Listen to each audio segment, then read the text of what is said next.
I'm going to go ahead and call this meeting to order. My name is Tamara DeRitter. I'm the chairwoman for Rose City Park Neighborhood Association, and I'd like to go around and introduce the, we've got officers, and that includes Richard. I'm Richard Crockett, treasurer of Rose City Park Neighborhood Association, and to my left is Mr. Not to your left. Well, to my left it is Mr. Ed Gorman. Okay, and how about Ed? Gorman, board vice chair. Jennifer. Jennifer Santhouse, secretary. Jeffrey? Jeff Gifford, board member. Terry? Terry Parker, board member. Kelly? Kelly Davis, board member. And shortly we'll have Jay and Meg Griffith. Welcome to our meeting. This is the Rose City Park Neighborhood Association board meeting.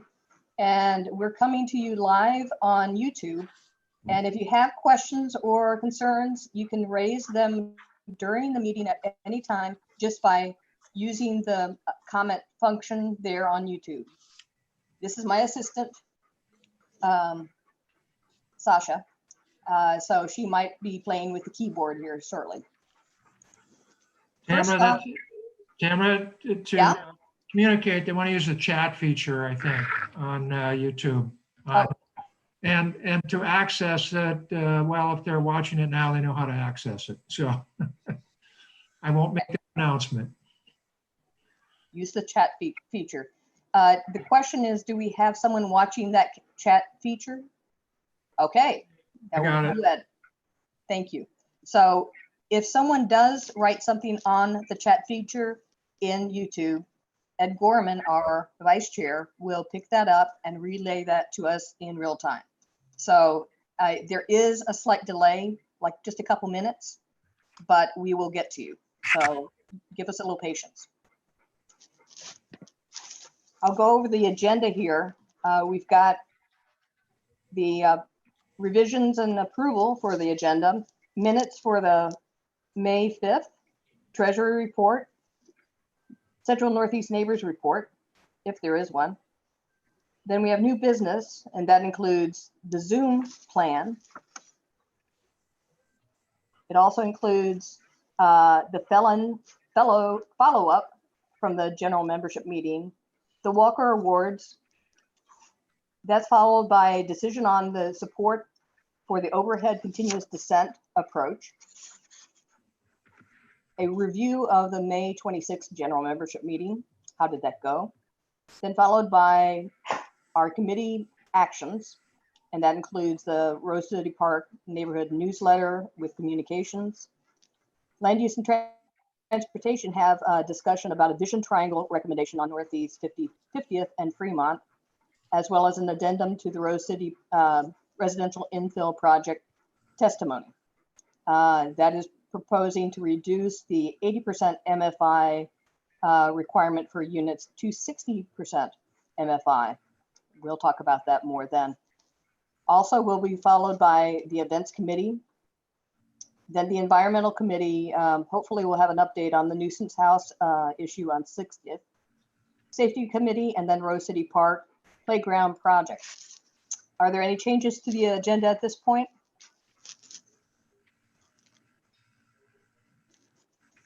No. No.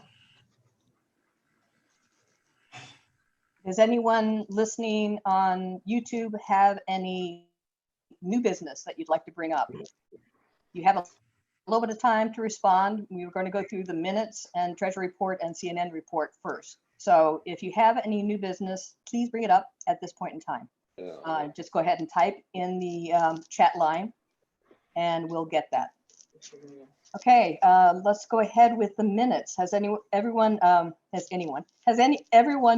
reviewed the minutes for the May 5th board meeting? Yeah, can't say that I have. Yeah, I did. I can't say that I have either. Okay. I did. I feel love. Did. Good. Good work, Jennifer. So Lynn actually sent an email with a bunch of comments in it.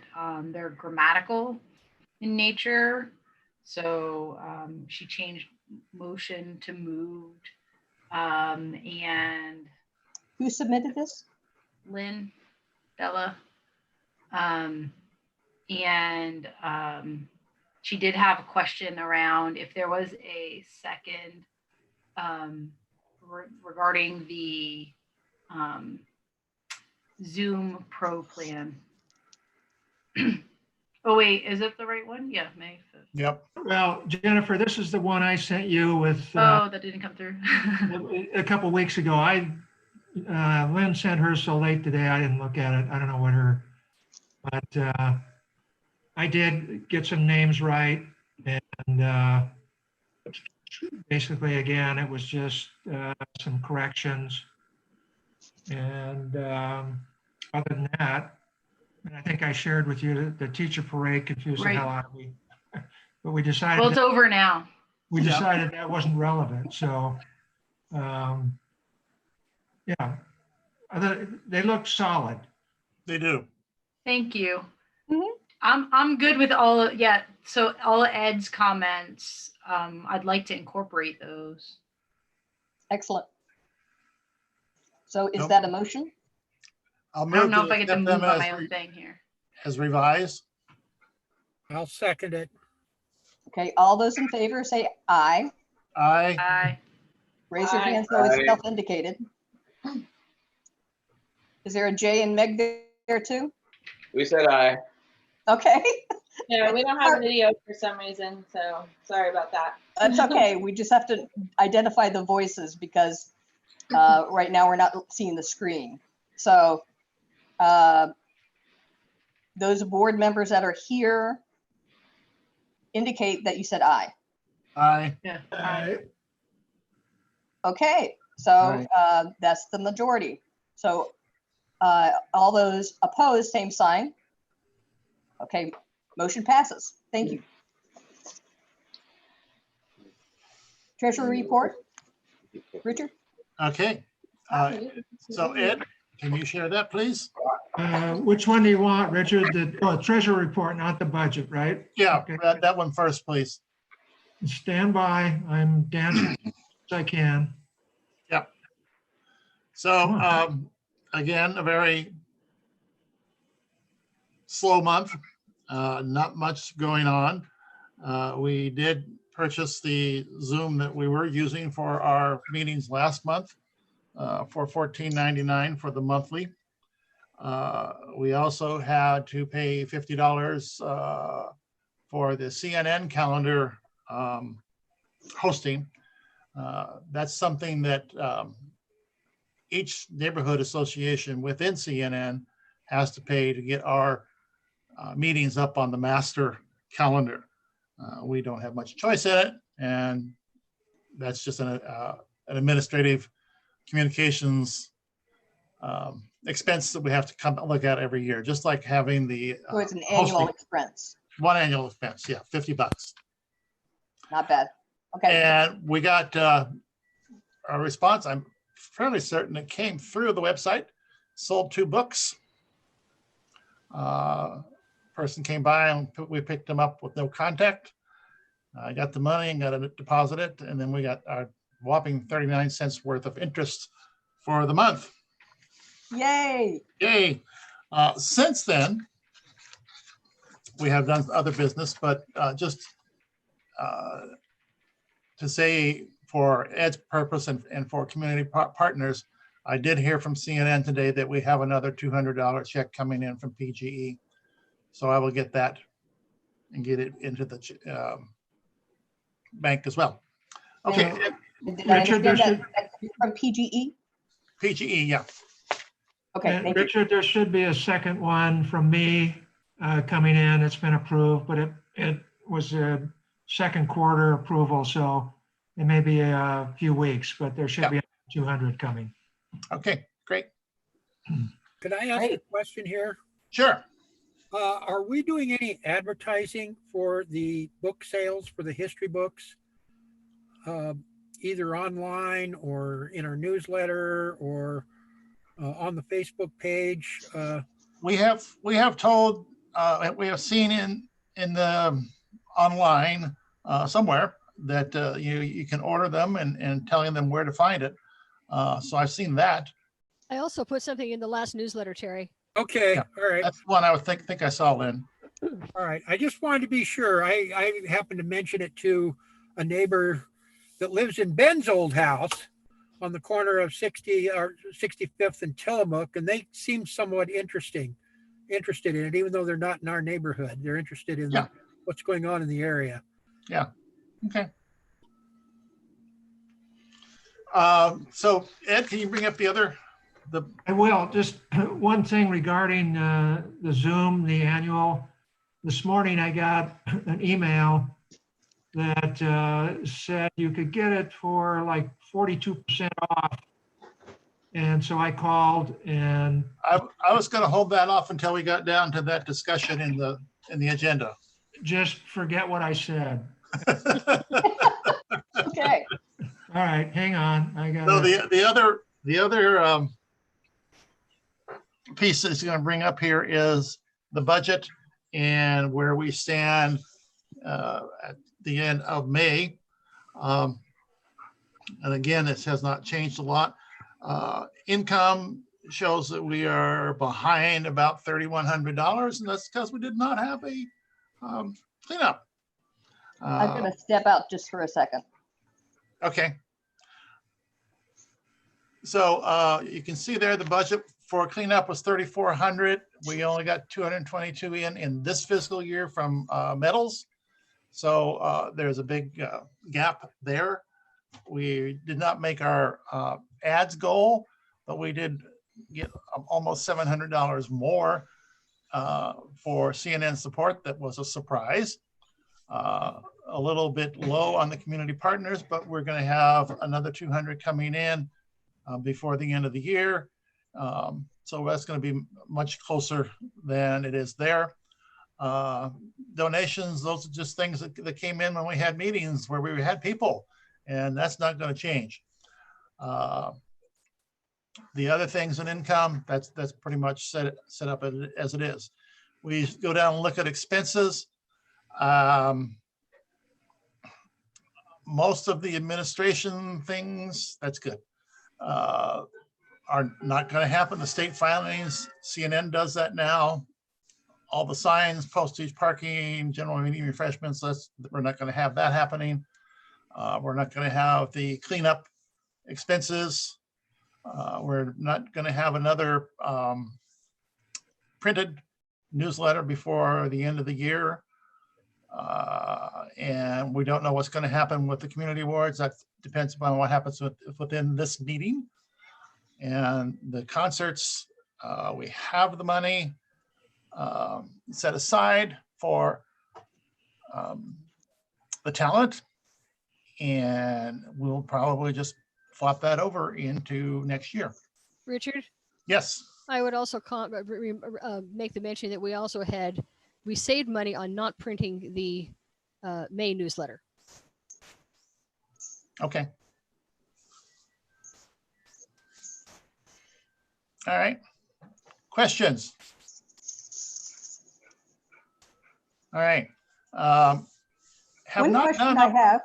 Yep. Is what would the cost be for printing the newsletter? 785. I think it's right. Okay.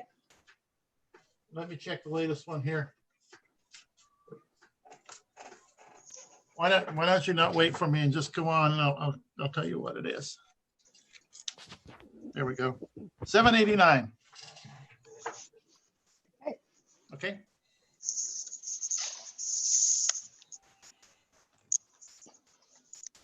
I'm done. All right, excellent. Are there any reports from the Central Northeast neighbors? Our last meeting was a month ago, and I think I sent out an email report. You did? Following that one here. I'd be happy to go over it real quick. That would be great. Those people listening in the audience haven't heard that information. from. It was a very short meeting. It really, all new business was essentially skipped and just went to the updates from the various neighborhood associations. I reported that we delayed our elections until the fall, which is the case actually with most of the neighborhood associations, either rescheduling or canceling for now their elections.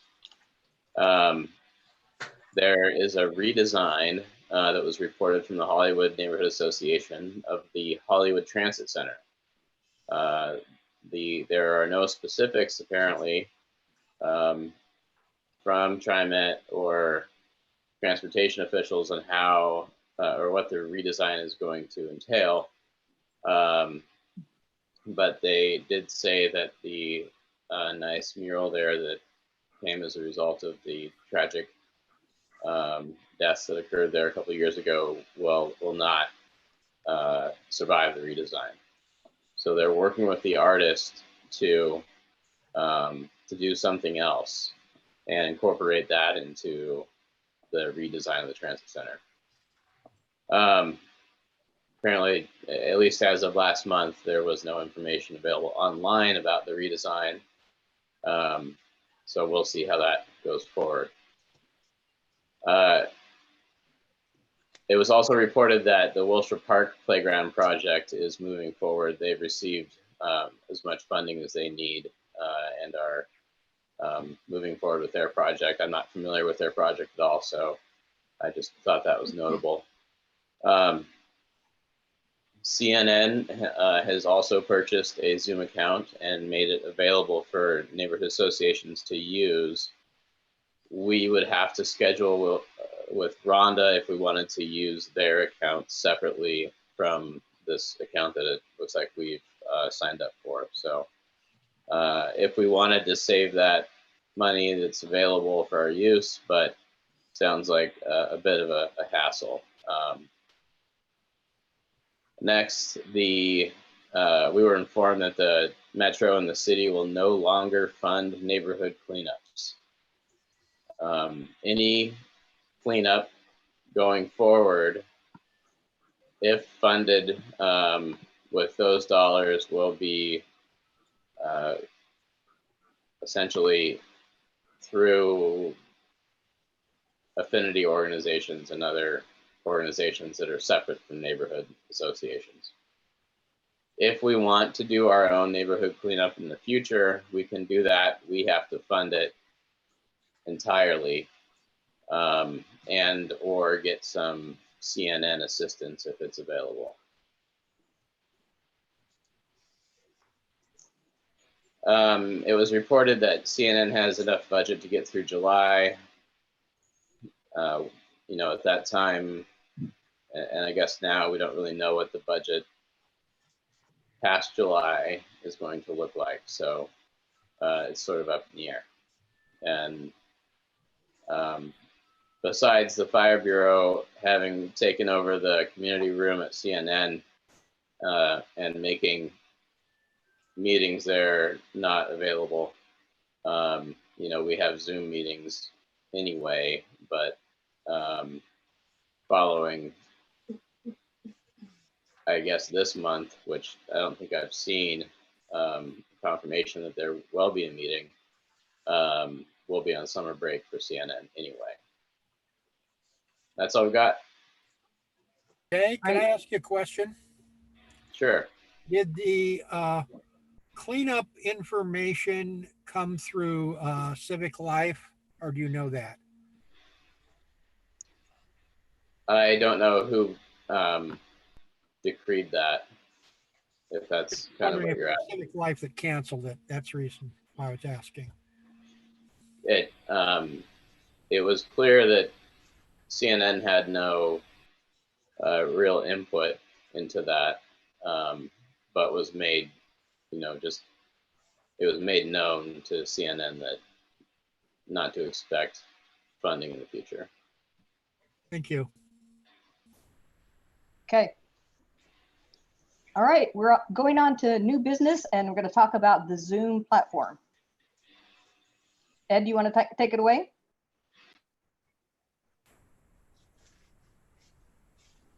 Ed. Okay. Can't hear you. There we go. I know, I couldn't find myself on the screen. Okay. Yeah, so we got, Tamara and I had a conversation and we decided that we felt, Jay kind of said it to CNN's offer to have Rhonda do all of the You're scheduling. breaking up a little bit. I'm not sure why. I don't know either. Maybe somebody else. Do you want to talk about it, you or Richard? Am I breaking up? No, you're fine now. You're fine Am I now. fine? Okay, all right. So anyway, Tam and I decided it was worthwhile just to get our own annual and then to come on hands and knees and beg that the board would approve that decision tonight. And so Richard, on May 31st, signed up for the annual pro subscription. And then, as I alluded to earlier, I got an email today from Zoom, well, RCPNA Video, our account, got an email telling us to sign up at a discounted rate. There were two, it was either 30% or 42%. It was confusing. They gave both savings rates. So I called and talked to just kind of a frontline person and to ask if we could avail ourselves of that discounted rate, given that Richard had just signed up on May 31st, a couple of days ago. And she was going to pass that forward to an account executive who would get in touch with me. And I'm still waiting breathlessly for that account executive to get back to us. So if they do, I'll let you know. But we have an annual subscription now, and it is at a it was 12, what was it, Richard? $12.99 a month instead of the $14.99 if you just go month by month. Yes. It was $12.99 a month or something. So there was a savings. And we got credit for the one day of the other one we didn't use. We got $7.48 credit for that or something like that.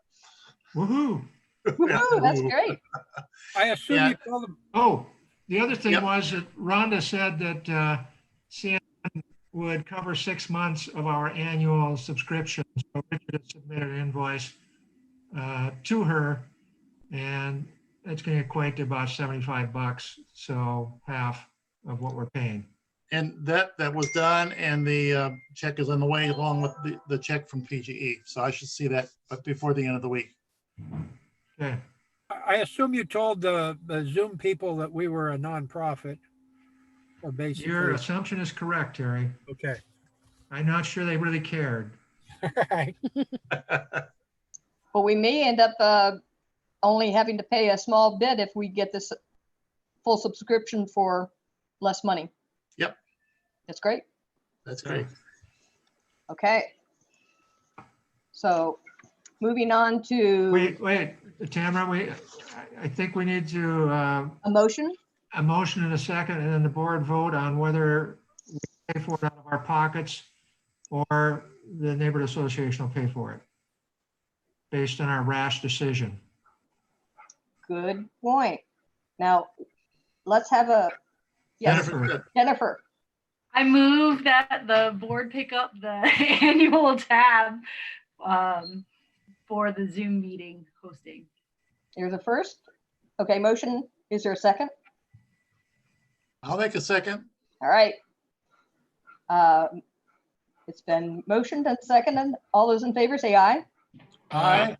Aye. Aye from Jay. Aye from All me. right. And opposed, same sign. Motion passes. All right. It works. It works. So I wanted to let you know that I did follow up with Bob Boylan in regards to the two felons that I had mentioned at the general membership meeting as having together over 200 felonies. And then they were let go scot-free by the county. And I forwarded to you guys the copy of the email that I had sent. After receiving the information from Bob Boylan, I looked online at their particular histories, and he also clarified that one of them had been kept for 2 days and then released without having to pay bail, and that was on his own recognizance. And the other one was only held because he had an outstanding probation warrant. What I found is with this real information is Damavion Lambert. He apparently committed 253 Class C felonies and 8 aggravated thefts, which is Class B. And if you add up all that together, it would come to 1,245,000 in bail. But they released him without having to pay anything and sent out on his own recognizance. Then there's another guy that was picked up at the same time, Jasmine Moore Jr. And he was held only because the probation warrant was flagged by the jail. He was cited with 173 Class C felonies and 5 Class B for aggravated theft. And if they put him out on bail for that amount, for those items, it would have $965,000 in bail. So I just have a real concern that the police are doing all this work, and then the Multnomah County folks are not really following the process by which bail should be required. And she said that she'd look into it. So I don't know if the board wants to do anything about this, or just for me to keep watch on this for you. Well, I appreciate the information you got, and I think there's not too much we can really do about it except say, wow, such sweethearts. It's just maddening for them as well as us. You know, can you imagine being one of the folks that had an aggravated theft and then see these folks walk back out on the street again? Yeah. Well, we have a new DA coming in. Do you think it'll be different? I don't know. We can hope. I think he'll be less. I think he's going to be one of these that just pats him on the back and lets him go. I didn't get that impression from the things that I had read. So Okay. anyway, we'll see. But I think assuming that things are going to be continuing as they were is probably not necessarily reasonable. I mean, it could be, but it could just as easily be changed. So, Tamara, do you think there's any benefit in writing a snail mail letter from the Neighborhood Association to Chair Kafori and expressing an expectation that she will report back on that rather than just trusting the... I always think it's better to have a coordinated letter that's approved by more than one person. Then it carries a bit more weight than just one person's email. That's my take. Yeah. So what are about you agreeing with what I just said, that we should send a letter, a formal letter? I agree. Dave's trying to chime in. Yeah, when we brought that up, or when that was brought up, was that in response to like the actions they're taking because of COVID? Or was this just sort of a general overpopulation of the county jail, and so they're not holding people? Was my question. I think it's a combination of both. I think they're having trouble because they can only hold so many people, and they decide on whatever formula. And there's something called the matrix formula that identifies how egregious each felony is. And those with a lesser count felony get to go off scot-free without bail, without having to pay bail. So I think that's what's going on, and the use of this matrix that has been approved by the board, Multnomah County Board, has flaws. And so I think pointing out that there are flaws in this system, and this is a bold example of a problem in my mind that actually not only the chair, but the commission should look at. Tamara, I wouldn't say that they're going off scot-free. Sorry, this is Jay. They still have charges. People still have charges against them when they're let out with or without bail.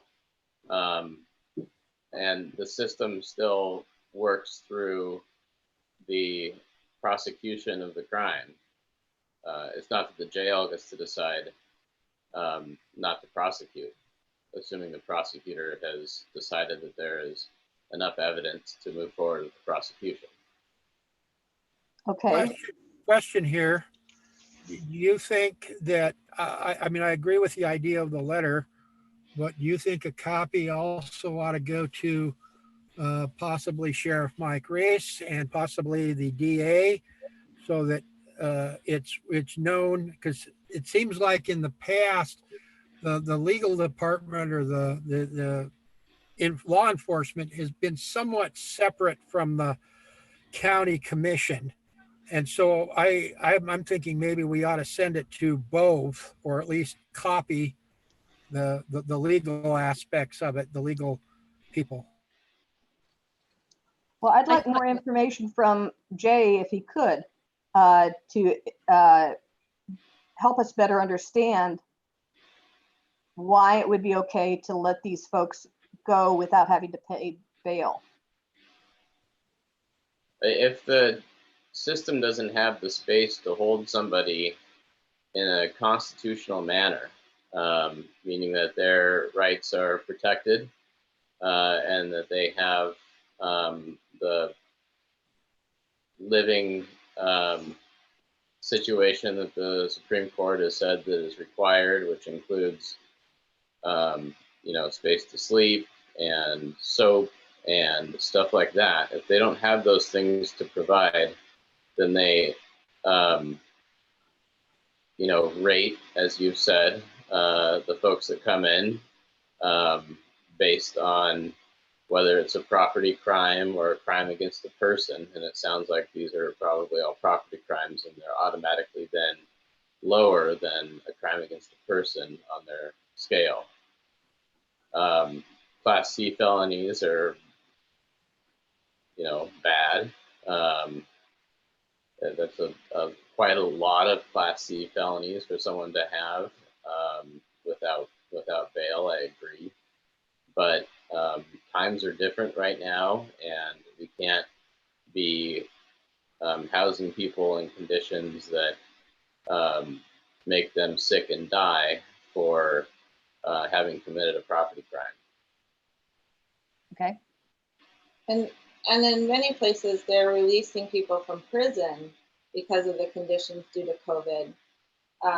And here we're talking about people who have just been charged and have not been convicted of any crimes yet.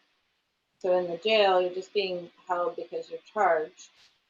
And we are seeing that many people that have been convicted, even in many states, are being released because of COVID outbreaks in prisons, and it being an unsafe condition for people. There's also a movement, which is something that people probably want to look into a little bit more, about getting rid of cash bail system altogether, because it is inequitable to people that don't have money to pay bail, whereas wealthy people that commit crime are able to pay bail and stay home while their charges are being processed, even if their crimes are serious and violent. So there's also that wave of a movement happening in justice reform right now. Okay, I'm going to follow up with, thank you, Meg. I want to follow up with Jay on your statement that says if they are still charged and let go on their own recognizance, that doesn't relieve them of their felonies, and there will be a subsequent process, a due process. Is that correct? Yeah, that's assuming that the prosecutor, when they're processed through the jail, later decides that there's enough evidence to move forward with a prosecution for those crimes. Then yes, the system still works. They move forward with the prosecution. Eventually, there is either a settlement or a trial, and that person might go then to prison for having committed felonies, or they might be, let. There are many different things that the state can do in terms of corrections. But yes, it's true that if you're charged with a crime and the county has decided that there isn't room to house you in the jail, they refer those charges to the prosecutor's office. The prosecutor reviews them, reviews the evidence, and determines whether there's enough evidence to move forward with charges. And then the case moves through the court system. So And if they're let go on their own recognizance, does that mean that the prosecutor has decided there's not enough evidence to move forward with these charges? No, that means that the jail has decided that based on their system, there's not enough room to house them. Okay. And they aren't the worst offenders that are there. The prosecution then continues to move forward with their case. If there is a good case, and that person could later be convicted and go to prison, or some other corrections, correctional institution or program. The thing with jailing somebody before their case is heard is primarily to ensure their presence throughout the process.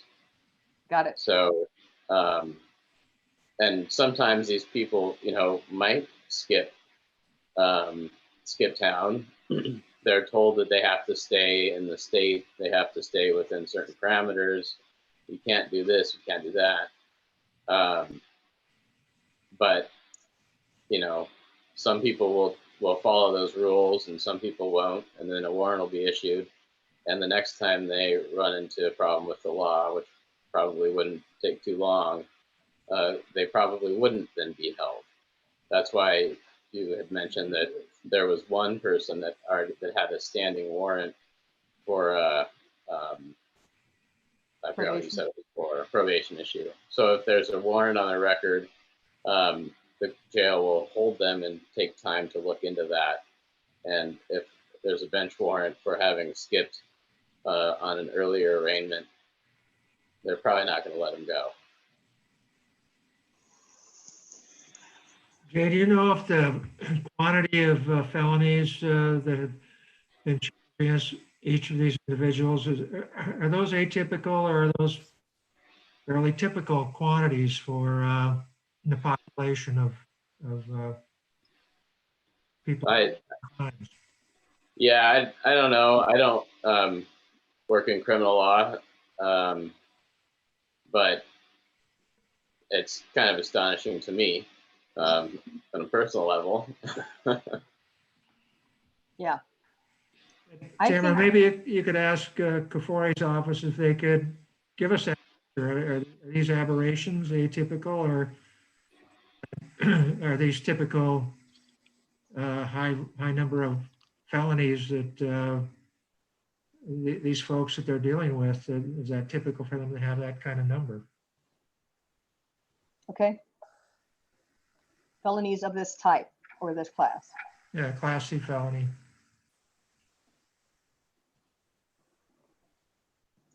Okay. Why don't I do that next? So Sure. I better understand, and then we can issue a letter. But I think this is pretty amazing to have, you know, actually over 400 felonies committed by both the combined two felons here, and both of them could have been let go if there hadn't been that outstanding warrant.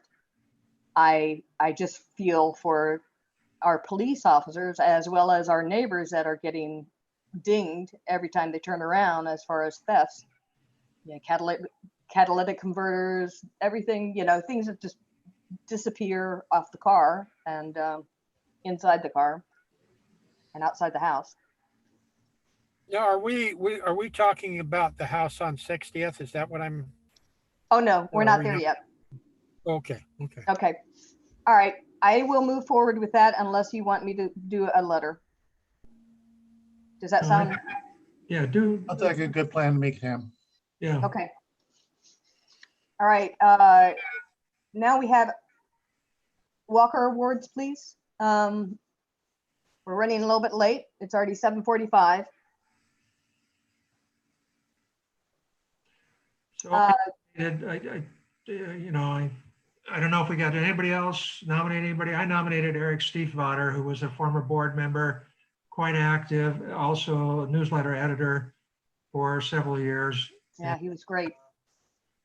Performed really good service for the neighborhood association. So I nominate Eric as one. If we want to have more, now's your time to speak. Does that have to be completed today since we've decided to not be giving them out this summer? Necessarily, since we don't have a medium at this point for awarding them? Well, is there a reason for waiting for this, for not acting on it now? And it's just one more thing we drag along. We can, you know, we can drag it along a little bit and wait till our next general membership meeting, because usually we give these at the summer events, and there's not going to be a summer event. Awarding it at the October meetings makes a certain kind of sense. But if we wait until the next meeting, the next general meeting's not until like October. True. Wouldn't it be nice to maybe even at worst case scenario, we could present it at the October general meeting?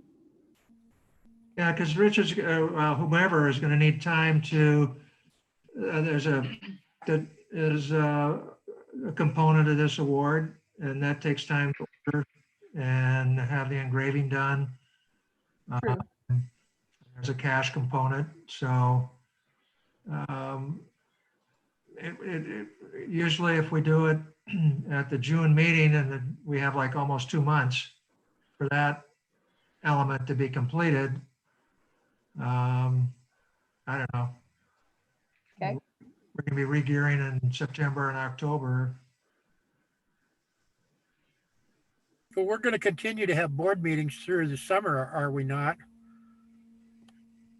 I was planning on it. You know, I mean, in July and in August, and so there. I don't. If we're not going to put it out until the next general meeting, which is October, I don't see any reason why the decision. I mean, I have no problem with Ed's. In fact, I think Ed made a good nomination, but I'm just thinking that there's no reason to rush it at this point. That's all I'm saying. So Terry, this was determined at the last board meeting that we would submit by this board meeting. In perusing the minutes today, I noticed that hadn't happened. There hadn't been any submittals. So if people want to get on it the next couple of weeks, or we end up in the same boat in September, the same day of the board meeting, that, oh, by the way, come up with a Walker Award nominee.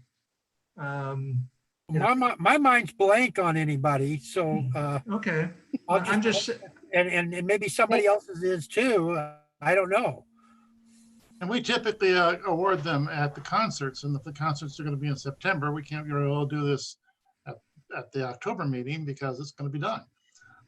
But we also don't know that we necessarily need to decide now that, if we're going to have board meetings over the summer, we've got at least one more, maybe two more. I mean, one avenue here is we could approve Ed's nominee, and if someone else comes in with another one, we can discuss it later. And at least if we do that, then that award could go out in the next newsletter. Right, Yeah. Lynn? Yes. And I'll talk to more about timing when we get to the committee report. But I think at this point, I think it would be good to, I am very supportive of Eric getting the award. I don't know if Yeah. anyone else is. Well, I am. But I I'm am. just saying, so if people want to, nominate more, do it soon rather than wait till the day of the next meeting and then be reminded. So I'll move that we accept the nomination of Eric Stiefvater for a Walker Award for this year. I'll second. Second. All those in favor, say aye. Aye. And that's Aye, Jay PJ. and Meg in there. They're back. Hi, PJ. Yeah. Aye. Did you say yes, That was Jay and not, Meg? Yes. Is that for you or both of you? Yes. Just out of curiosity, how long ago was it that, why can't I think of his first name, but Eric. Eric? Eric actually left his post as editor? Well, it was I mean, before I'm just wondering if everybody here knows who he is. it was before Suzanne, and Suzanne did it for about 3.5 years before I started, and I've been at it for, Okay. was it a year now? Almost, well, about a year and a half. So it's at least 5 years. Okay. Wow. I can't believe it's been that Some of long. the people here may not know Eric. That's true. what I'm getting at. All right. So is there anyone in opposition of submitting this, Eric, for this award? I'll say in opposition, say aye. Okay, so the motion passes.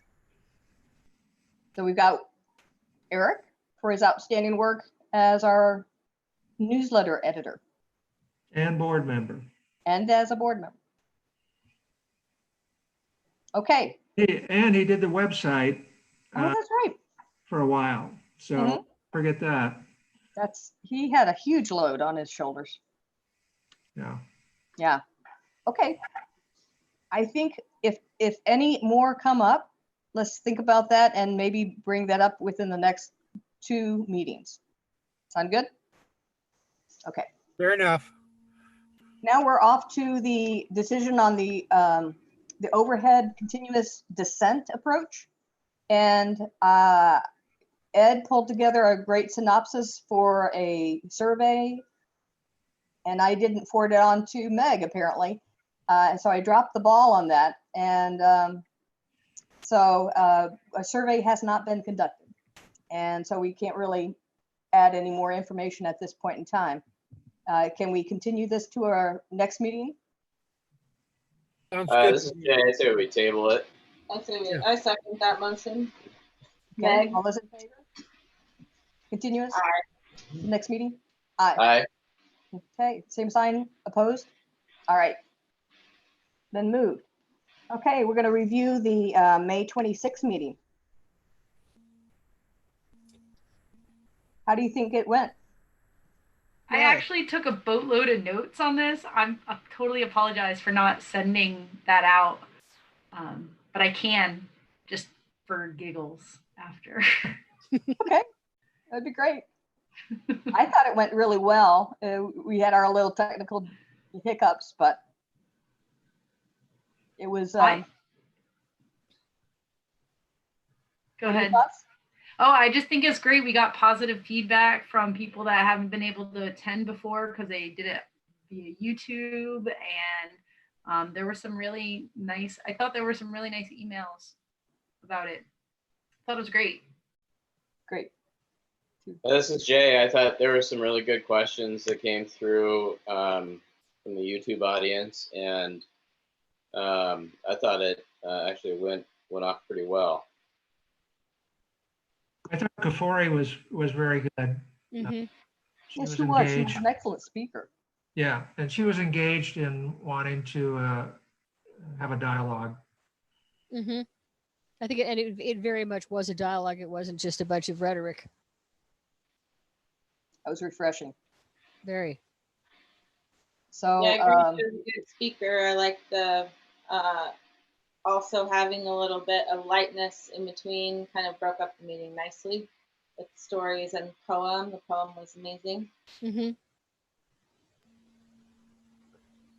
I thought that was great, actually. And I thought It the was- photographs were fun.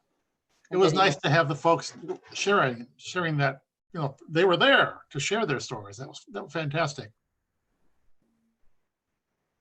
Yeah. So It's- did I miss how many people actually viewed on YouTube?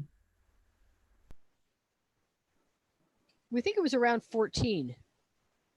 Really? Wow. Yeah. Yeah, I don't think we got a cumulative number, at least that I'm aware of, but we saw like, an up and down probably between 7 and 10 at a time. There was like 14 at one point. That was the highest There. number, but it could be people coming in and Right, out too. right. I couldn't see that. Yeah, I saw that too, Meg. 13, 14. And people can watch it at any time at this point still, because it's on, it's a recorded meeting, which is nice. Yeah, Great. and actually, if you guys want to see yourselves, you can go watch it too. Woo!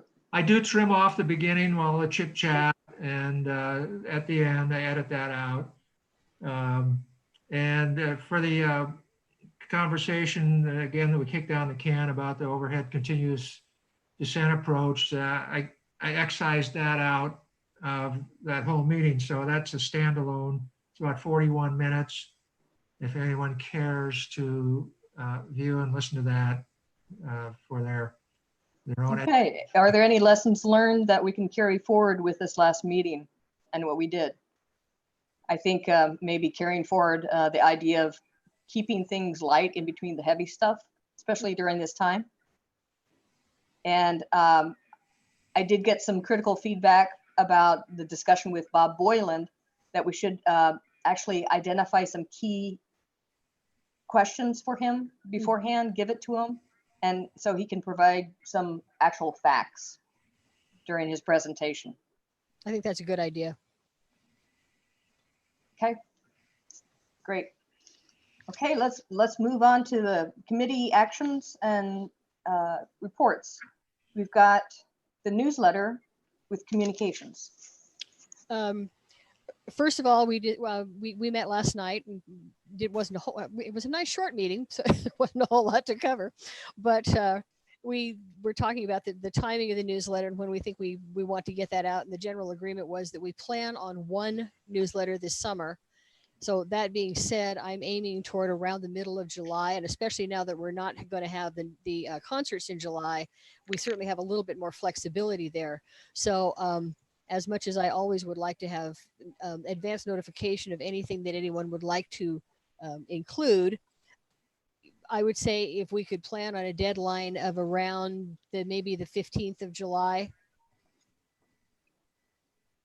for things to get in. So I'll plan to getting it all tied up over the next, few days to the next week. So that will be done and ready to go before the end of the month, certainly. And that would include any of the kinds of things that we were talking about. So anything that we want to make sure gets out to people before October, because keeping in mind that our October hard copy newsletter goes to the publisher a full month before it's delivered, or a full month before it comes out. So before the board meeting. So there's a lot of things we cannot do with the hard copies in terms of time sensitivity. So the more that we can maximize what we get out earlier, the better, I think. One thing that might be nice to have in the newsletter, since it's digital, is links to our general membership meeting. So if people had not attended the general membership meeting, they know where to go. I think that's a great idea, and I will write it down so I don't forget. I would suggest that we give them the URLs and all of that, but do not make them links, because something is going really, really wrong with any links we put up. They will be fine in the proof, and then you do the final, and some work and some don't. That is so bizarre.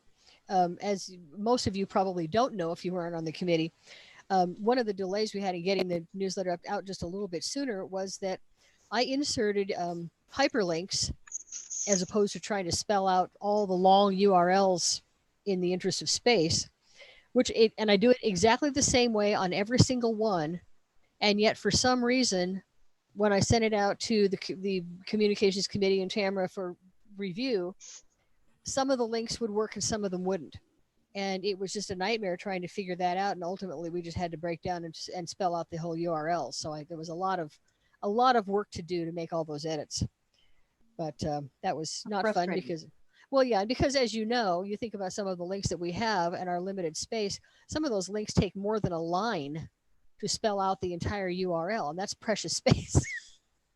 So I'd like to avoid that where possible, but certainly it's not, a thing. I was actually talking to someone today about that problem, and she suggested that she's had some problems too, somewhat similar, that apparently had to do with the ISP, the browser that someone is using when they're reading the thing. That apparently sometimes Firefox works better than Chrome, sometimes Edge or Microsoft Bing will work better than Chrome, sometimes Chrome works better than the others. So that could have possibly been part of the cause, but at this point, I'm not sure that I want to invest the time or ask anybody else to invest the time in trying to suss that out. So an option that might even be simpler is if you just inform people to open up a YouTube session and search for RCPNA video. Yeah. And they're all there in a library. And that doesn't entail any sort of links or URLs. Just open up the app and search for RCPNA video. Yep, good idea. One other suggestion is for very long URLs. You can go to tinyURL and it will convert it into a much shorter URL, right? Which you can actually name. And Megan, what is the link? What's the actual link for that? Just let me double check. Is it TNY URL or something? Yeah, tinyurl.com. It's just a place where you put the long one in and it will make a small one. It truncates it to a thing. Yep. Yeah. Good. That's a great idea. And I had thought about that once somewhere along the line and then spaced it out. That's a great idea because actually having the hot link there is 90% of the effort, 90% of the effort. And if people have to go down one step even, you lose more than half of the folks. Yep. Yep. No, that's a great idea. And it solves the problem because you've got limited, it takes up very little space to add those. And I think that's awesome. So thank you. Great. Let's see, what else do I want to say there? As far as we know as of the moment, we will be back to hard copies for October, pending all and sundry. So we'll have to play that by ear, but we'll know timely enough beforehand. Ed, was there something else we were going to add? No, I think at the end of the meeting, the determination was we didn't have anything. So, pretty much. This is all bonus. This is all bonus, Lynn. That's right. So unless anybody, the one other thing I would say is, I did sort of mention something about this during the meeting, but I am always happy to get feedback from people after something's printed, pro and con. I can't improve it if I don't know what's making people less than happy. So please don't be shy about reaching out. I will not take it. I will not take your head off. Well, heads roll. Okay. Is that it? I think so. Okay. Next is the Land Use and Transportation Committee. We have two items. One is the Vision Triangle recommendation for Northeast 50th and Fremont. And I sent out a transmittal to the board in regards to this. The concern that was raised by Emily Courtnidge is her and her husband mentioned that the visibility at that intersection by cars parked on Fremont is the problem, because people cannot actually pull out safely without fearing for their life because people park too closely to the corner. And at the meeting, we discussed that it would be a 20-foot setback from the apex of the corner if we asked them to do the vision triangle, as Terry had pointed out. And this is timely because there's close to 30 units going in right there on the corner where there's vacant land on those two lots. And that will happen probably in the next year. And so we went ahead as a board, as a committee, and recommended that we asked for that enforcement of the vision triangle. But subsequent to that, I found out that the vision triangle is actually much larger, and it's actually 20-foot setback from the skirt of the crosswalk. So where the sidewalk skirting and then going further away from the corner is at 20 feet. So it could be close to 30-foot setback from the apex. And I feel a little bit awkward about moving ahead with this without involving the businesses right there on the corner, so they understand what we're asking. I also found out that there was an online form for concerns like this, and you can just readily type it in instead of sending a formal letter. My personal feeling is this is a bigger ask than just having a couple people come up and respond without having the business involved. Beaumont Business District, and I think it's Eclectic Kitchen is on that corner. I don't know if they're open or closed down from COVID or what, but this might take out at least one space on the corner. We're looking at it on the south side of the street. That's correct. For the vision triangle, not necessarily doing any changes on the north side where some of those streets dead end or maybe a block long and they have angle in parking and whatnot. I'm not sure exactly which intersection it is without going up there, but in that there's a similar, not right now with the COVID, but there's a similar situation at the end of my street on Halsey where it's hard to see actually the cars coming from the west to make a left-hand turn. Because of the hill, you can see them coming down the hill over the top of the cars going west. But being that that's a flat street, it would be probably both directions, east and west. And then I'm wondering is if this isn't a bigger issue even more, because if 50th has the problem, 51st is likely to have it, 52nd is likely to have it. You know, every street that leads into Fremont is likely to have it. And on the flip side of that, I think it's general policy that that's what the city is aiming to do anyway, is to limit the parking up next to the corner so that you can see it, so that you do have visibility. There was a motorcycle death. It wasn't on Fremont, but because of a similar type of visibility. And quite honestly, my neighbors, there's a number of them now that won't make a left-hand turn on. Well, they will now, but they wouldn't before the coronavirus make a left-hand turn off of my street onto Halsey. We'd go to a different street. Well, I'm not saying it's not an issue. I'm just saying that it needs to be an issue that's discussed with the businesses present, because I feel that if we are the ones that impose the vision triangle on them, then at least to the large amount, which is 30 foot, then, you know, they will look at us and say, why didn't you notify us so we could be a part of the conversation? I'm thinking it may be best to remand it back to the Land Use Transportation Committee and make sure notice goes to all those property owners that would be most affected before we proceed.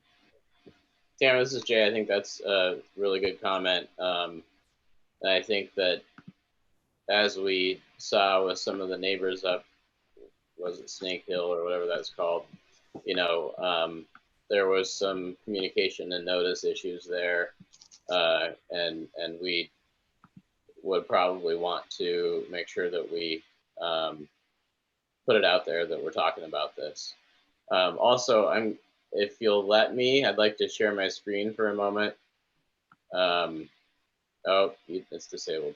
Never mind. Because we have in the other tab open the street view, and it looks like on 50th, probably about, there's no parking for about the first 10 feet heading south onto 50th. On Fremont heading west, it looks like there's parking pretty much right up to the curb cut. And maybe that would be the space that's most affected. On Fremont headed east, there's a good 20 feet already blocked off and no parking because there's a crosswalk about half the block down. So, and there's a fire hydrant on the other side. And there's also a surveyor's thing there, like they're doing something. Yeah. Surveyor's thing? Yeah, that's where some of the apartments are going to go. Oh, okay. I thought maybe they were doing, because they're putting in a lot of things along Fremont Street there, crosswalks and handicap things and, you know, ramps and whatnot. And I know that area of parking is very difficult, especially when on a Saturday or Sunday when Jim and Patty's is kind of roaring. And, you know, it really gets people parked right up to the crosswalk and sometimes block it. Your street view, I'm sorry, Jay. Your street view that you got up now, actually that area there behind the surveyor stand up to the crosswalk sign, that has to be 20 or 30 feet. So the other corner that I'm seeing in the bottom corner of my screen, that would, I mean, that's all you're going to get out of a vision triangle. What's there now to the east, but I don't know about to the west because I can't see the west unless you can move the screen a little bit in front of that. Yeah, there where the black cars parked. Now, see, that would be probably all they would remove for the vision triangle would be where that black car is parked. Well, that means, you know, if there is a parking space behind him, it is questionable because it looks like a driveway. That's what it looks like to me as well. It's an unused driveway, but that means you can't park there.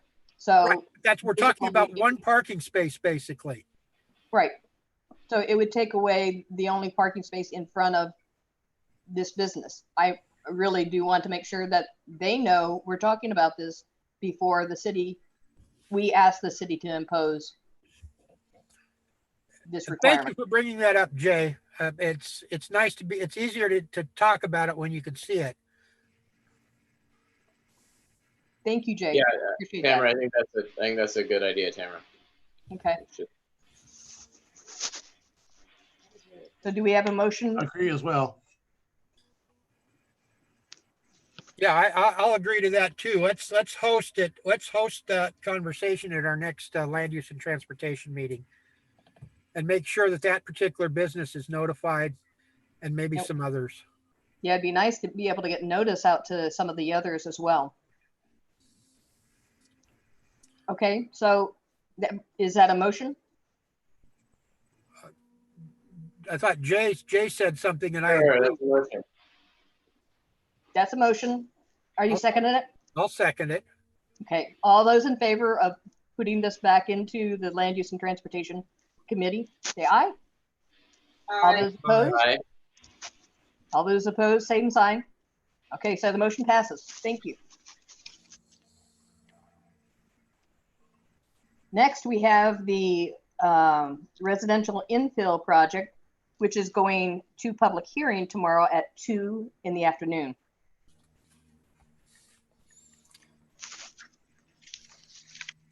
I formulated a letter on behalf of the Land Use Committee from what I recalled from our meeting, sent it out, and Kelly said, okay, so basically it's a letter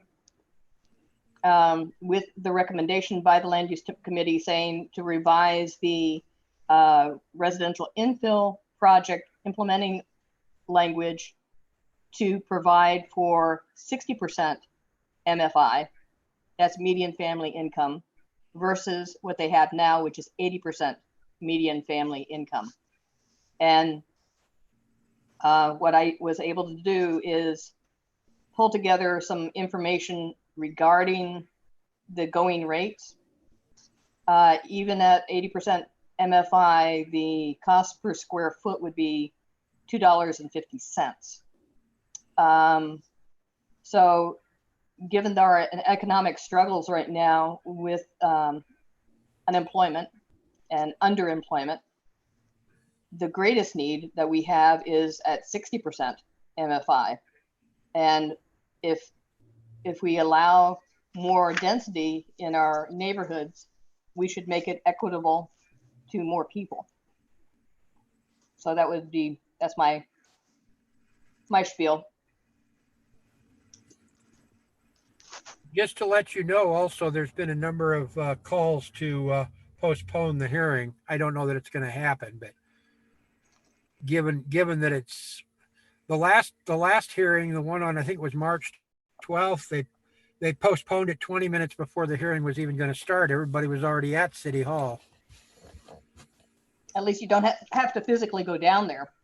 But I think it's totally unethical that they're holding a hearing that is totally on a digital platform. I totally agree. And in fact, I sent it that a little of about a 2-liner to the city council this afternoon on that fact. And I know other people have done it too. Because what I basically said is that there's voices that aren't being heard here, or that can't be heard for whatever reason.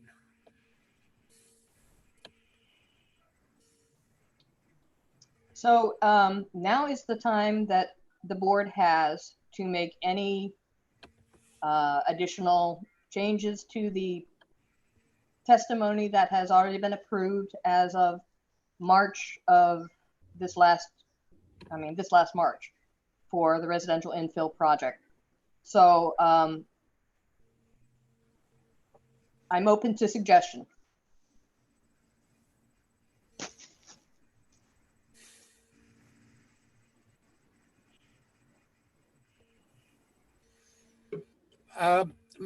The only thing I can suggest, and it's up to the board. I sent my individual testimony out to the board, and I actually posted it on the map app yesterday because I hadn't done that, and I wanted to wait so that Morgan didn't have as much of an opportunity to contradict it. But I had sent it to the city council and CC testimony. But more and more what I'm hearing is density is leading to the COVID pandemic. And that's what I was talking about before. I think some of you were on what is it? Something measure there that Cheryl Atkins does on ABC. There was a guy talking about pandemics, and he said that we're way too dense in our cities, and we're going to have another pandemic. This is just a forerunner of a bigger one. And I think, I don't know if we can bring a little bit of the coronavirus pandemic into it as regards to density, but we're eliminating a lot of choices that don't have density if we're tearing down houses and putting in more density. There was a really strongly worded a post on Nextdoor on the general subject just yesterday or today that made the same kind of point, in that, you know, what we do not need is more density, because it is just going to, I mean, in addition to adversely affecting just our general comfort levels, that it is going to have other adverse effects, including the loss of tree canopy and all those other things that have been mentioned. Well, I had that in my testimony too, the loss of tree canopy, the loss of open space, loss of green yards that supply oxygen. Yep. The fact that you don't have any outdoor space with some of this, you know, that you can even have people there because there's no room for social distancing. If you've got a 10 by 10, you know, Right. you've got 4 units and you have a 10 by 10, you know, that's shared space. Yeah. And you have cohabitational in all those units, and it's just not enough. Right. That's going to bring the urban growth boundary into the conversation too. It really does. I think Jennifer? that before we jump to a conclusion about what density makes COVID more or less dangerous, we should make sure that we have some reputable resources to back that up. Well, like I said, on the I totally agree. I would recommend going to Cheryl Atkins' Facebook page, and there was a professional that was on her program Sunday morning, and that was one of the things that he said, and I believe I pulled it up, but I haven't watched the video that's on her Facebook page, ABC News, and it's Cheryl Atkins' Facebook page, and look at that video, because this is the guy that's talking about the pandemics, and that this is a forerunner of something even much larger. And yeah, I would love to claim that density is see part of that. the problem. Yeah, I would like to be able to see that and read that, Terry, because I'm concerned about the spread of COVID too. I do think it's really important, though. I know that when we have people in really close proximity, like in dorms or in nursing care and things like that, that's really close. And I'm not sure that like a sixplex is going to, you know, do the same thing. So I think I agree with that. Some of the communities of color are, you know, seeing this hit them a lot harder. And part of that is because of the more dense living quarters that they live in. And that has been brought up on the news several times. I can't cite something specific, but New York City, for example, it's a much denser area, and that's overall, and that's why it's hitting New York City so much harder. So it is a reality. How you say that, I'm not quite sure, but it is a reality. Yeah, I just put one link in I haven't done much research on it, and I would like to do more personally. It is an area of, you know, things I like to look into anyway. But I linked to a Scientific American article that I haven't read yet, but it's called, the title is "Are Crowded Cities the Reason for the COVID-19 Pandemic?" So it was put out 6 weeks ago or so. Can you send us a link to that? Yeah, I did put it in the chat. Okay. Could you send us an email to the board for the link to that? Because I'd like to look at it too. I would too. And Meg, on that topic, what you do find, if you would report back to us on as the board, and just feed us information without any, you know, pros or cons, or as, you know, commentary on our emails. So we're not going to have a discussion about it off site, but we would have a discussion about it at our next meeting regarding this. My question is in that tomorrow is the hearing. Assume tomorrow's the hearing. If it's not canceled, then I don't know if we're going to have another opportunity to speak on the subject. I mean, I'm not trying to say that you're wrong, Tamara, because I agree with you, but you know, we're 1 day out, less than 24 hours out of the hearing. Well, I'm with Meg on this. I'd rather walk in with all the information, current information, and most reputable information understood first I'm before not, making I'm any not decisions. disagreeing with you. I was just making a point. I just posted a link to another article that I just found that states with little ambiguity that density is a factor in the U.S. as well as elsewhere. And how do they calculate the density? Is it density per square foot per person in a unit? Or is it density in shared units? Because one of the biggest issues is congregate care and how much square footage you have to share with other people, and you can't really isolate yourself. And the same with people that are needing to share with their elders and their grandchildren.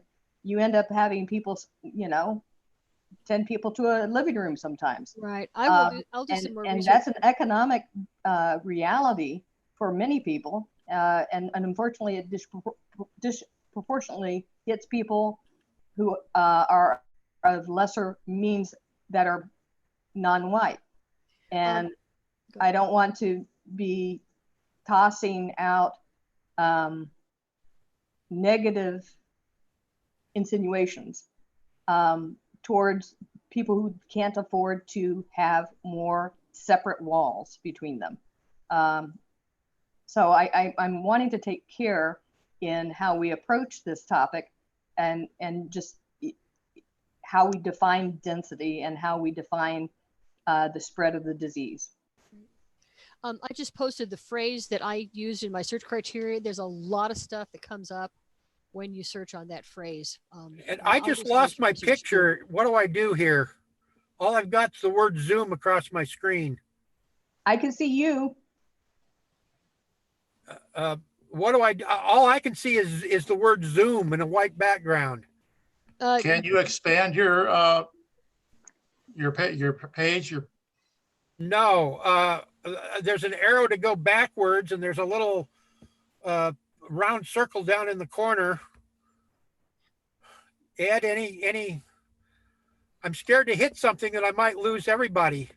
I think What are you on, Terry? What are you on? Pardon? What device are you on? I'm on my laptop in front of the German American Society. Okay, and you're using a browser. I'm using a browser. Yes. Okay.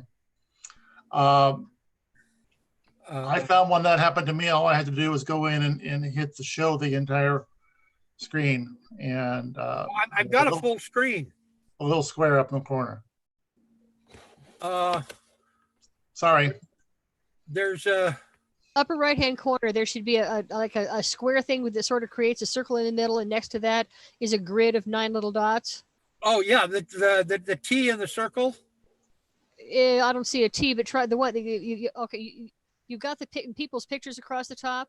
No, I don't have anything. Oh, nothing. Okay. Do you see do you see the? It's a circle that has a grid of 9 little dots. No, I see a circle with a T, and it has 3 little dots next to it. That may be because I've got my email open underneath this. Can you minimize your email? Well, let me minimize this screen and see what happens. I minimized this screen. Okay, I'm back. This was covering it up. All right. Okay. I didn't want to hit a button and lose everything. All right, we're here. I'm sorry to interrupt. Oh, my computer just kicked me out for about. Okay, stop talking. Put yourself on mute if you're not talking. We have a proposal by the Land Use and Transportation Committee to forward this testimony in as written. Do we want to make amendments? Do we accept it as is? Do we want to say, no, this is not what we want? I'm open. All I can say is we don't have much time to change it. Well, I think they will leave the record open. Oh, will they? I think so. That's what I heard. Well, my suggestion would be to go ahead and send it, and then if we want to put an addendum to it, put an addendum to it. I'm sorry, Terry, did you say you moved to forward I moved to this? go ahead and send it, and if we want to add something to it, we'll put an addendum to it. Jeffrey, what do you think? I'd second that. Okay. Jay and Meg? Aye. Okay, I haven't called for a vote, but I hadn't heard from you. So all those in favor, say aye. Aye. Aye. All those Aye. opposed, same sign. Okay, motion passes. Thank you. All right, we'll get this in. Next, we have events. Ed?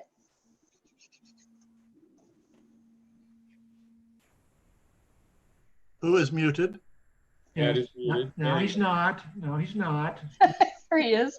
Let's be kind. So, I'll mute me.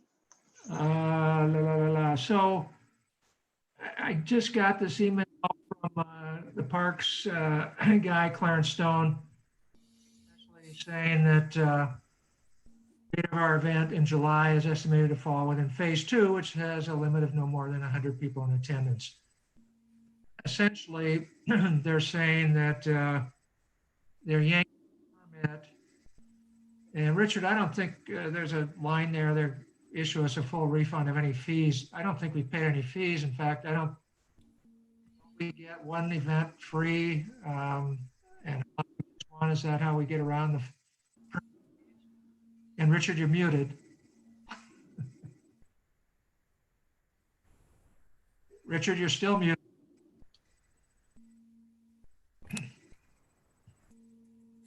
There we go.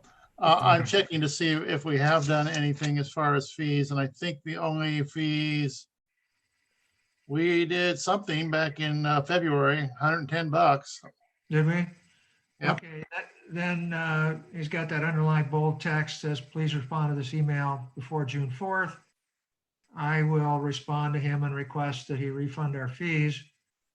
The next line or paragraph, he says they'll maintain a hold on the same dates, July and location. So if things change, the dates are really available. He doesn't mention in here what's been expressed in a previous email, that the permit we have, should we end up trying to hold the events in September, we don't have to go through the same elaborate new permit process, that they'll just change the dates. So that's where we're at. We're Yeah, and that was the noise variance. no, it was the permits to hold the events. Okay, It had anything to do with the noise hearing. all right. Yeah. So anyway, so we have that in our hip pocket, but right now, I think we're done. We're toast for July. Looks like it, yeah. Yeah. And the events, what else was on there? It was about the neighborhood night out. I frankly, to try and get one event or two events to concerts in September would be a monumental undertaking.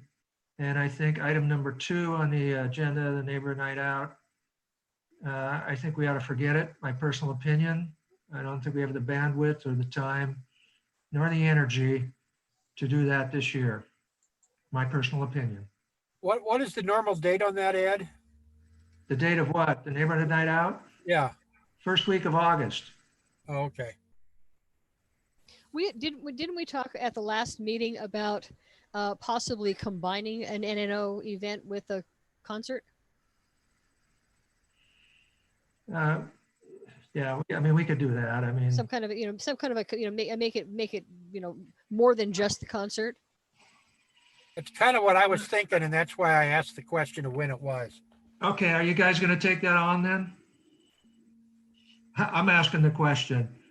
I've already put in a ton of work on this, and I'm frankly, if we can pull off the concerts, I would be extremely pleased and gratified without trying to add any more Christmas tree ornaments to it. Terry, I'll talk with you about it if you want to. Whatever. I mean, I don't see a whole lot of extra, being that I attended the last one. a lot of extra that would go along with that. Concert that, is a night out as well. You might have a speaker or something like that during the intermission, and that's about what you would need, I would think. It's a lot of work to Is put it? on these events. Yes. Okay. Like, All right. I'll back off. No, yeah, no. lots of work. I didn't know know- Ed puts in probably, I don't know, over 100 hours to. Yeah. Inestimable, Like a- inestimable. Okay. And that's why we get so much money from PGE, because of all Let's the just- volunteer hours. Let's just go with the concert then. All right. I think if we can put, Yeah. I'll support Ed with his, as a member of the events committee. I'd like to support Ed in that. If we have the ability to have an event in September, I'd like to be able to help do that. I don't know that we could have So- 2 in September, and I definitely don't think we can have one in, to follow that or whatever. I thought this discussion had to do with maybe doing what we did a number of years ago was adding on to a Rose City Park Elementary School event. And back in the day, we provided a balloon man, the Apple press, and a few other things that we paid for as a supplement to event that Rose City Park Elementary School had already scheduled. So I thought that's what this was talking about. And I don't know if Rose City Park Elementary School has an outdoor event planned anymore in the fall. We'd I have think to- Jennifer was going to look into that, and they aren't even, they aren't even in the building, so she can't have a conversation. We don't even know if we're going back to school full time right now. Yeah. So they have been Speaking of- tossing around all kinds of kids coming in at staggered times or on every other week. They don't know what they're doing about aftercare, if they're going to let third parties at all on the school grounds. Let's They have do so many this in questions. 2021. Yeah. Yeah. 2021. Good Let's idea, Kelly. do it. Speaking on behalf of PPS teachers, we have no clue beyond what's happening tomorrow. It makes me feel better as a PPS parent that you guys don't know either. I'm glad you added that qualifier, Meg.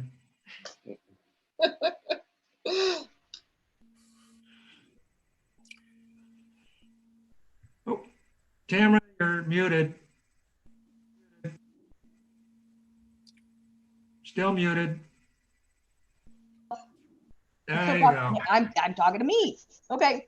I think it would be great if we could collaborate with Rose City Park Elementary if they ever do get back in the building and we can safely have outdoor events again. And the same goes with German American Society as well. I think coupling on to others' events would be a great way to show community support.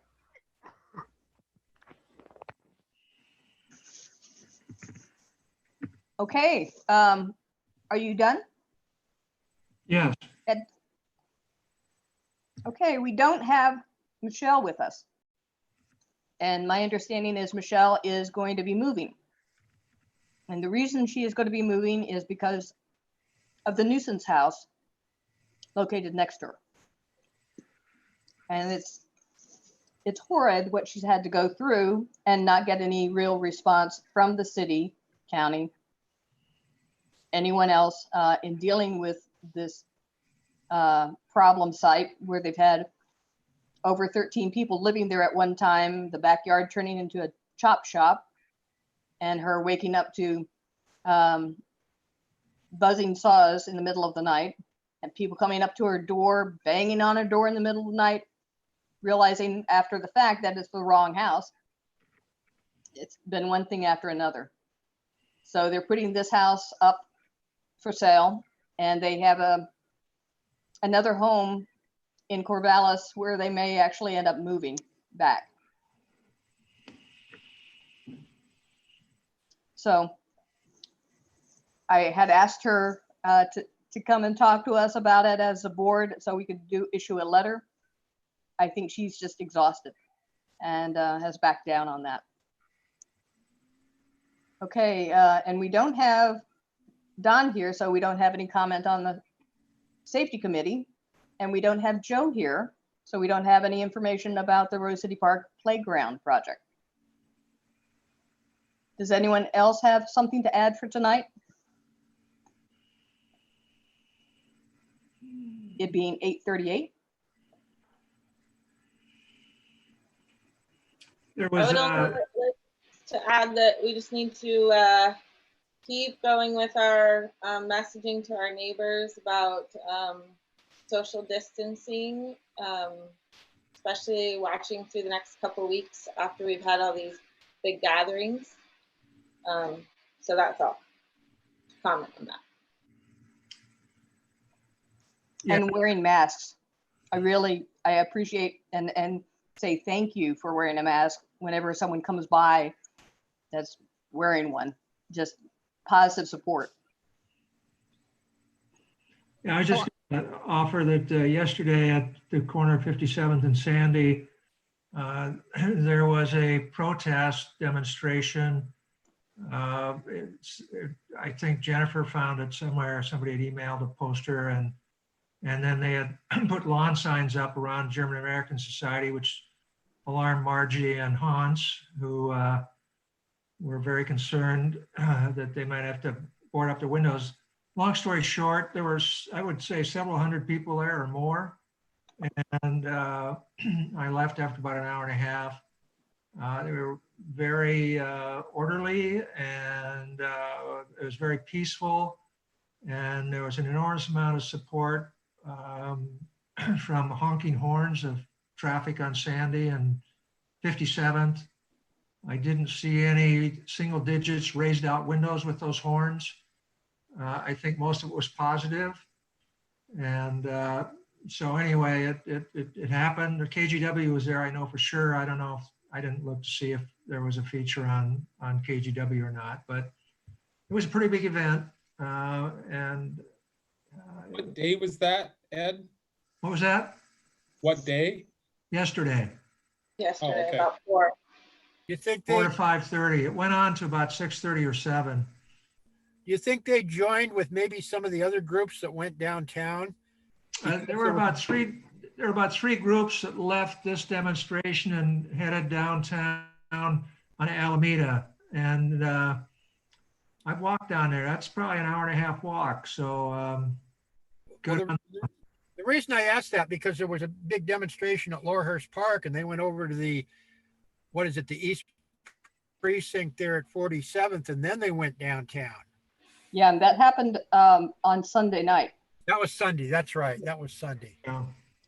Yeah, yesterday the Twitter information that I was looking at, Portland Police had asked people to not gather at 57th and Sandy and to move to the 13th and Stark location, and then from there they crossed the Burnside Bridge and went downtown. So it all kind of commingled in the end, but I think that the leaders were trying to work with the police about coalescing and just being in 1 or 2 spaces and not kind of in small groups around the city. Yeah. From what I saw on TV, they did a pretty good job last night. Ostensibly, the sponsoring group over here at 57th and Sandy was one I'd never heard of, the Equitable Giving Circle. They have a website and a Facebook page, and they are dedicated to raising funds to provide meals and food to members of the, and I learned a new acronym, BIPOC, Black, Indigenous People of Color in the region. And so I didn't see any fundraising going on, but that they were on the posters that were there and the ones that were circling around on the internet. So I'd entertain some ideas of how we can be supportive during this time. And I don't know, support the constructive conversation moving forward. And I don't know, I do know that we have bias in our own neighborhood. Neil brought up that his wife, who is Japanese of origin, did not feel comfortable walking in our neighborhood because she gets stared down. So I'm wondering what we could do actively to maybe do interviews with people who do not feel comfortable in our neighborhood and maybe broker a broader discussion. But what's interesting about that is my next door neighbors are Vietnamese, and I have not heard anything about them not feeling comfortable. In fact, she's very quiet, but he has talked to me. We talk all the time, not so much with the coronavirus, but I mean, he feels very comfortable here. I know that, that he's not being slighted or, anything. He was worried about that when they first moved in there, and they've been there for 30 some odd years. But in my area of the community, there are a number of Asian families because the Ellington actually hosted the Asian families when they came out of Vietnam and Laos and Cambodia. There was tension then with the factions, the different Laotians and the Cambodians and the Vietnamese didn't all get along. But that's gone. That's history now. So it's, it could vary in different parts of our neighborhood. This is true. My big concern is supporting these businesses that have been hit so bad with the vandalism, which is a splitter off of, the demonstrations. It's not part of the demonstrations. It's people taking advantage of what's going on. So, Tamara, I think the idea of doing active listening sessions is a good one. Around, like, again, just sort of collecting stories or having a forum if we wanted to do something like that. In my very limited training on social justice and education, that is the main thing that I hear most often is about letting people of color tell their stories and listen with the idea to help bring the community together. Because I do feel Portland's not an easy place for our students of color, I know for sure. And it's not outward, but it is definitely there. So it's at Grant, when I worked there, we had regular, it was called Race Forward discussions, like 4 or 5 times a year based on different themes. And one of the themes was the neighborhoods of Portland and talking about things like redlining laws and various other institutional things that divided the city and continue to divide the city now. So I think it is, something to think about as we come out of these protests in being really intentionally inclusive.